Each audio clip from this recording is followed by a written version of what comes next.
Okay, we continue our interesting discussion about Mahatma Babaji, greatest and most mysterious Himalayan immortal master, about whom Yogananda mentioned about, in his autobiography. And your question is about, is there any written, authentic words of Mahatma Babaji? Okay.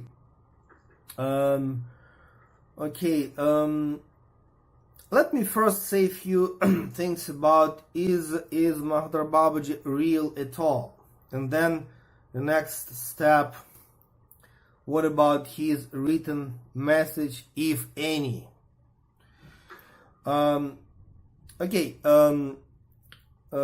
Small group of highly advanced yogis from different traditions like Kriya Yoga, Raja Yoga, Tantra Yoga, Navanath Sampradaya, Vajrayana Buddhist tradition, they always for centuries and millenniums knew about Mahatma Babaji. But public, no.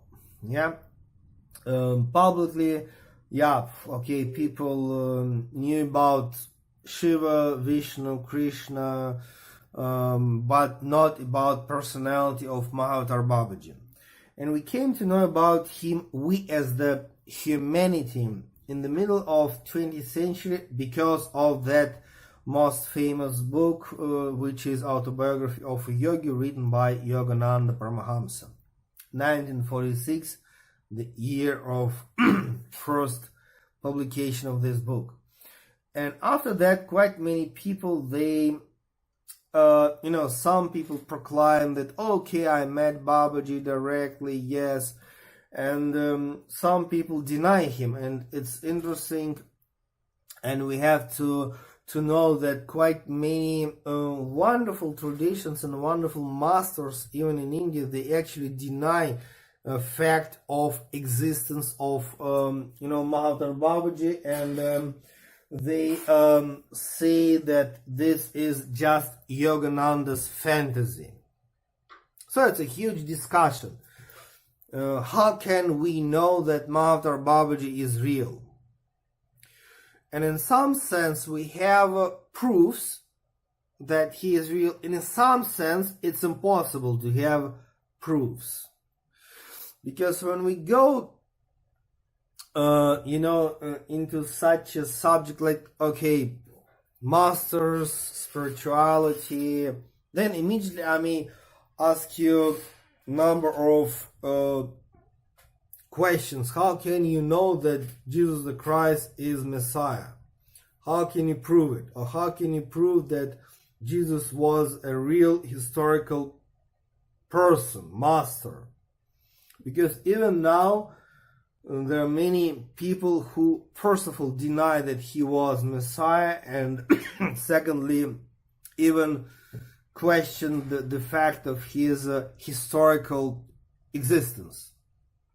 How can you prove that Buddha Shakyamuni was enlightened? Or how can you prove that he was a real person? Because even now, there are many traditions, they deny both. That he is historical, Buddha, and he was enlightened. And the same Krishna. How can we prove that love exists? How can we prove that love exists? How can we prove that mind exists? How can we, it's like, we know that mind exists, that thoughts exist, that then the question is, okay, can I touch it? Can I touch thoughts or mind? We can't touch thoughts, we can't touch mind, but still it exists and functions.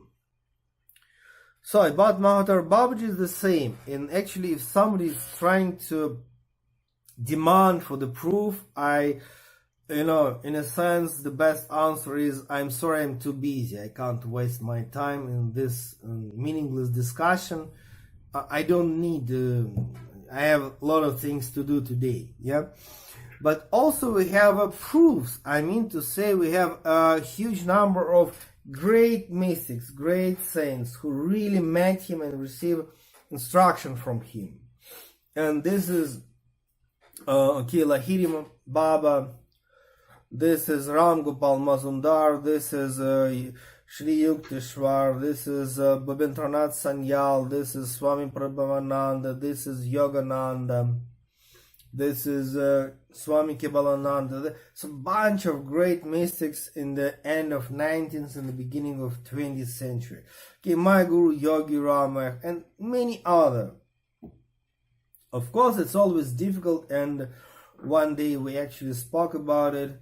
It's very difficult to discriminate who is really genuinely, really like disciple of Mahatma Babaji, or maybe somebody just met him, or somebody is just creating kind of fantasies about it. It's difficult, very difficult. And also let me say that it's a huge difference between just meet him and become disciple. Sometimes he may appear in front of somebody and give some blessings, but it doesn't mean that you are a disciple. So it's also kind of confusion, because sometimes people may really experience like short physical contact with a Babaji. Physical, I mean just meet him. Really, not in a meditation world, not in a lucid dream world, but just really. And they confuse it with the idea that, okay, now I am his disciple and I'm a very special one. And,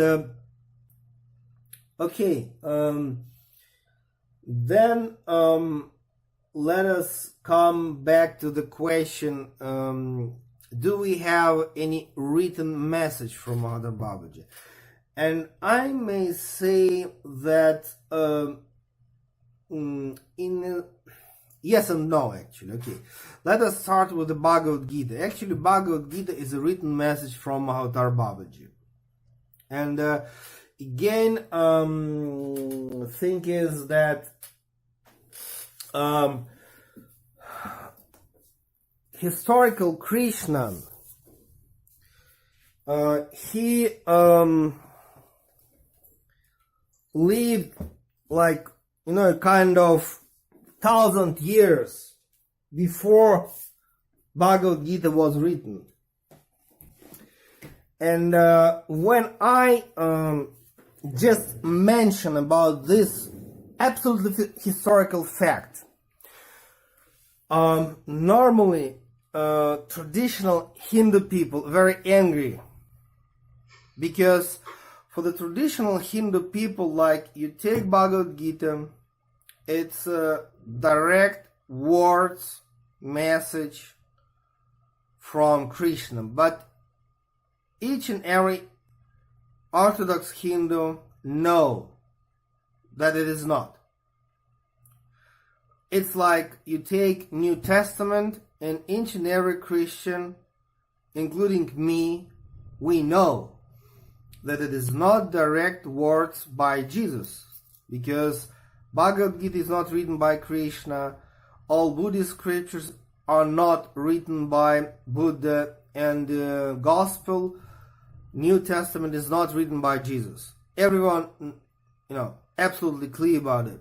But still, Orthodox religious people, they wish not to remember. Okay, who wrote New Testament? Actually, even not apostles, even not direct disciples of Jesus. It's like disciples of disciples. It's like second generation. And for me, it's okay, why not? I mean, it doesn't mean that New Testament is not authentic. It's absolutely authentic. But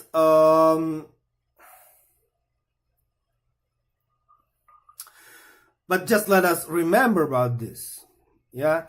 And Bhagavad Gita is written 1,000 or maybe even 15 centuries later than historical Krishna. And it doesn't mean that Bhagavad Gita is not authentic. It's brilliant. It's one of the most important scriptures for Kriya Yoga, for spirituality, for Hindu religion. even beyond Hindu religion. Actually, New Age spirituality is also, pay attention to the Bhagavad Gita because it's absolutely universal. Like New Testament, it's not only for the Christian, it's just universal message. The Buddhist scriptures, they're absolutely universal. You can be not Buddhist at all and enjoy philosophy of the Prajnaparamita Sutra of Buddha. Okay, who wrote Bhagavad Gita? We know the name of the person is Vyasadeva, who was not an ordinary human being, and many people in India suppose that this Vyasadeva himself was manifestation of Vishnu, which is very much possible because he was not just, sage or philosopher. And Vyasadeva wrote Bhagavad Gita near Badrinath in Himalayas. And exactly in the village, the name of this village is Mana, which is like 3 or 4 kilometers near Badrinath. And this village, just a walkable distance from the Vasudhara waterfall, which is the area where all that secret ashrams are. It means in the oral tradition of Kriya Yoga, we consider Krishna in Bhagavad Gita actually as Mahatma Babaji, who gave his message to the humanity. So it means, written by Vyasa, but real person, divine person, who the source of this philosophy is Mahatma Babaji. And in the modern age, we have quite many books which attributed to the Mahatma Babaji his words, but I think we have to be careful because sometimes it's just channeling, which is not bad. I'm not against channeling, but just my approach to the channeling. If we have masters like Sri Aurobindo, like Yogananda, and both of them, Yogananda and Sri Aurobindo, wrote huge number of books, and we have authentic message about spirituality, authentic philosophy, for sure written by great masters, then I may ask a question: why, for what we need channeling? Because when channeling, people say, I receive this channeling from great masters. But so many extra questions immediately may appear, like, are you sure that really great masters dictating you all that kind of thing? So maybe you are speaking with your own mind, or maybe some evil spirits, I'm sorry to say, dictating all that, or maybe this or that. And if we have a huge number of volumes written by Sri Aurobindo, for what we need channeling? That's my approach. But at the same time, I respect channeling. And yes, we have a lot of channeling literature from Mahatma Babaji, but let us be careful about all that, because it's easy to be confused by somebody's imagination, somebody's fantasy, somebody's tricks of the mind. And if you want really authentic message, Bhagavad Gita is the best one, or some memories from real sources. I mean, if Yogananda is describing certain things about Mahatma Babaji in his autobiography, this is authentic source. Yeah, your question? But we have also one more problem with Bhagavad Gita, because we have in today's world so many approaches to Bhagavad Gita.